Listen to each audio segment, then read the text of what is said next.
வணக்கம், வாழ்க வளமுடன்.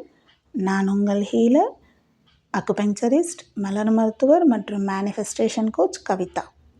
நம்ம லாஸ்ட் வீடியோவில் நம்மளுடைய உணர்வுகளுக்கும் லா ஆஃப் அட்ராக்ஷனுக்கும் இந்த யூனிவர்ஸுக்கும் தொடர்பு இருக்குது அப்படிங்கிறத பார்த்தோம் இல்லைங்களா? அதை பற்றி எத்தனை பேர் யோசிச்சிங்க? நிறைய பேர் அதை புரிஞ்சிகிட்டு இருப்பீங்கன்னு நினைக்கிறேன். இப்போ அதனுடைய தொடர்ச்சியாக தான் இந்த வீடியோ இருக்க போகுது. இப்போது அதுக்கு உதாரணமாக நம்ம உணர்வுகளுக்கு தான் பிரபஞ்சம் நமக்கு பிரதிபலனை கொடுக்கும் அப்படின்னு சொல்லியிருந்தேன் இல்லைங்களா?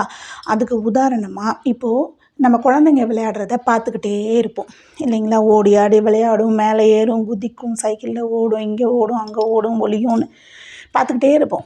கொஞ்ச நேரம் அப்படியே ரசிச்சுட்டே இருப்போம். அப்படியே சும்மா இருப்போமா? கொஞ்ச நேரம் கழித்து என்ன பண்ணுவோம்?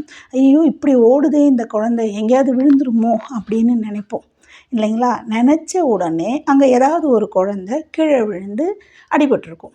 உடனே நமக்கு பெருமை தாங்காது. நான் சொன்ன மாதிரியே அந்த குழந்தை விழுந்துருச்சு அப்படின்னு சொல்லிட்டு ஓடி போய் அந்த குழந்தைக்கு என்ன பண்ணணுமோ அதை ஃபஸ்ட்டு பண்ணுவோம்.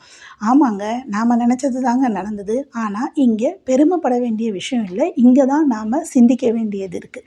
நாம் நினச்ச மாதிரி அந்த குழந்தைக்கு அடிபட்டுருச்சு இல்லைங்களா? இந்த இடத்துல உங்களுக்கு தெரியாமல் நீங்கள் லா ஆஃப் அட்ராக்ஷனையும் மேனிஃபெஸ்டேஷனும் பண்ணியிருக்கிறீங்க. ஆனால் தப்பாக பண்ணியிருக்கிறீங்க அப்படிங்கிறது தான் நம்ம இந்த இடத்துல சிந்திக்கணும்.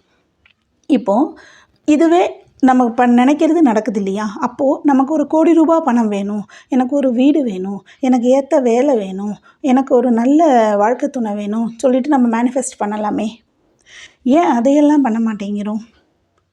இந்த இடத்துல தான் யோசிக்கணும். இப்போ அந்த குழந்தை எங்கே விழுந்துருமோ அப்படிங்கிறது போது ஒரு பய உணர்வை நம்ம வெளிப்படுத்தி இருப்போம். அதே சமயம் அப்படியே அந்த குழந்தை அங்கே விழுந்துடுற மாதிரியும் அதுக்கு அடிபட்டு நம்ம ஓடி போய் அதுக்கு ஹெல்ப் பண்ணுற மாதிரியும் ஒரு விஷுவலைசேஷன் பண்ணியிருப்போம் இல்லைங்களா? இந்த காட்சிப்படுத்துதலும் நம்மளுடைய பய உணர்வும் சரியாக நேர்கோட்டில் அமைஞ்சதால் பிரபஞ்சம் நாம் நினச்சதை நடத்தி வச்சிருச்சு. இதே போல் நமக்கு ஒரு வீடு வேணும், ஒரு வேலை வேணும் அப்படிங்கும்போது நம்ம என்ன தெரியுமா பண்ணிடுவோம்?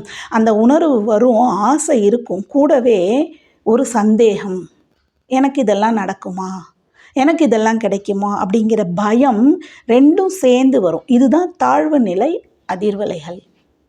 அப்போ பிரபஞ்சம் என்ன பண்ணும்? ஓ, நீ என்னை நம்பலையா, உனக்கு இது வேண்டாம் போல், ஒரு கோடி ரூபா பணம் கிடைக்கிறது உனக்கு பிடிக்கல போல், ஒரு நல்ல வாழ்க்கை தூய்மை அமையிறது உனக்கு வேண்டாம் போல், உனக்கு வீடு, கார், பங்களாலாம் தேவையில்லை போல் அப்படின்னு அது தப்பாக புரிஞ்சிக்கிட்டு அதையெல்லாம் நமக்கு கொடுக்கறதே இல்லை.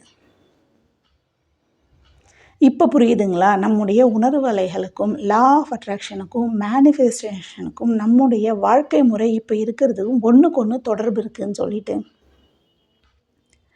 இப்போது இதையெல்லாம் கற்றுக் கொடுக்கறது தாங்க, இந்த உணர்வு அலைகளை மாற்றுறது தாங்க, நம்முடைய எண்ணத்தை மாற்றி அமைக்கிறது தாங்க அக்குபங்சர், மலர் மருத்துவம், இந்த மேனிஃபெஸ்டேஷன் கோச் எல்லாமே பண்ணுறது. இப்போ புரிஞ்சிருக்குன்னு நினைக்கிறேன். எத்தனை பேர் இதில் புது விஷயங்களை கற்றுக்கிட்டீங்க, புது கோணத்தில் புரிஞ்சுக்கிட்டீங்க அப்படிங்கிறத கமெண்ட் பண்ணுங்கள். இது யாருக்காவது பயனுள்ளதாக இருக்கும் அப்படின்னு நினச்சிங்கன்னா ஷேர் பண்ணுங்கள். நன்றி. நான் அடுத்த வீடியோவில் சந்திக்கிறேன்.